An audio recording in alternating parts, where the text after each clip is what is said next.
এটা নাকি স্বপ্নবিলাস। এখানে হচ্ছে গিয়ে রেস্টুরেন্ট আছে, তার পাশাপাশি হচ্ছে গিয়ে বার্থডে সেলিব্রেশন করা যাবে এমন স্পেস আছে, দেন হচ্ছে গিয়ে অনেক সুন্দর ভিউ লোকেশন। আর এখানে এসে কেন আমি অবাক হলাম আর আমার হাজবেন্ড কেন এতটা বিরক্ত হয়ে গেল, ফুল ভিডিওটা না দেখলে বুঝতে পারবেন না।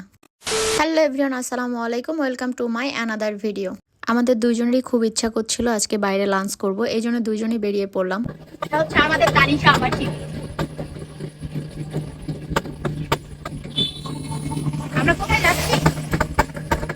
আমরা এখন একটা রেস্টুরেন্টে যাচ্ছি। রেস্টুরেন্টটা নতুন হয়েছে, তো শুনছি রেস্টুরেন্টটা নাকি অনেক ভালো। তো ওইখানে যাচ্ছি আজকে ফুড রিভিউ করার জন্য। রিভিউ করব না আমরা, আমরা এমনি যাচ্ছি ঠিক আছে? না, তো গাইস আমাদের সাথেই থাকুন, আমরা হচ্ছে গিয়ে ওখানে যে কি কি খাই এবং কি করবো, এমনকি জায়গাটা কোথায়, সব ডিটেলস আপনাদেরকে বলে দিব আজকে। হ্যাঁ, ওকে, সাথে থাকুন সবাই। সাথেই থাকুন। খুব বেশি এক্সাইটেড ছিলাম আমি, যে আমার ভাই বলছিল যে আপু ওই জায়গাটায় যাও, ওই জায়গাটা অনেক সুন্দর, ওখানে তোমরা লাঞ্চও করতে পারবা। সেই জন্য আমরা দুপুরে না খেয়ে না দিয়ে একদম রেডিমেডি হয়ে বের হয়ে গেলাম। আর এটা হচ্ছে গিয়ে মূলত বয়রা বাজার দিয়ে সোজা কোয়ের বাজার যাইতে, যারা কোয়ের বাজার দিকে থাকেন ওইখানে যাইতে হচ্ছে গিয়ে এই স্বপ্নবিলাস পার্কটা পড়ে এখানে। সো আমরা এখানে ঢুকা মাত্রই দেখি চারোদিকে শুধু হচ্ছে গিয়ে গাছগাছালি দিয়ে ভরপুর। হ্যাঁ, এমনি পরিবেশটা সুন্দর, বিভিন্ন ধরনের গাছগাছালি আছে, আর এত পরিমাণে রোদ গাইস বলার বাহিরে। এই যে আমার হাজবেন্ড ও ভিতরে ঢুকতেছিল। রেস্টুরেন্ট বলতে গাইস, আমরা রেস্টুরেন্ট দেখার পরে নিজেরা দুজন হাসতে হাসতে অবাক হয়ে গেছি যে এটাকে কি রেস্টুরেন্ট বলে।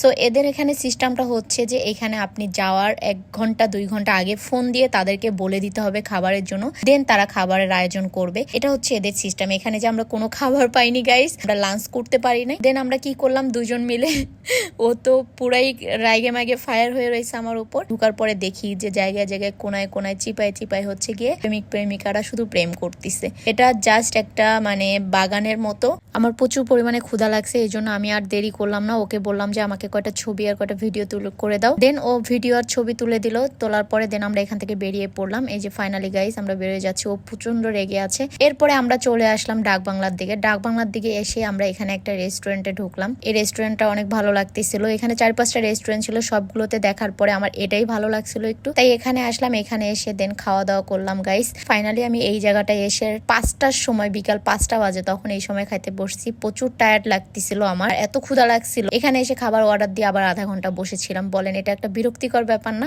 আজকে আমার সারাটা দিনই অনেক বিরক্তিকর গেছে, যা বলার বাহিরে। সো গাইস আজকের ভিডিওটা আমি এখান পর্যন্ত শেষ করতেছি। আবারও নেক্সট ভিডিওতে আপনাদের সাথে দেখা হবে। সবাই ভালো থাকবেন, সুস্থ থাকবেন। আসসালামু আলাইকুম, আল্লাহ হাফেজ।